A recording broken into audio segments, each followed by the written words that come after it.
Hallo, this is Hans the Dutch guy with MuchDutch, and this time we will see how to pronounce in a regular Dutch accent ZUURKOol, a dish made of sauerkraut. This is how we say ZUURKOol. ZUURKOol. There is a light emphasis on the first syllable. ZUURKOol.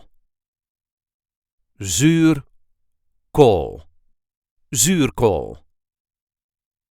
ZUURKOol is made from cut-up white kale. It tastes sour and is often made in the winter. I hope this video was helpful. You can help us by liking it and by subscribing to our channel. We do have plenty of other content here, so be sure to check that out too. And if there are any words you need help pronouncing in Dutch, just let us know in the comments, and we will get that word on MuchDutch as soon as possible. Tot ziens!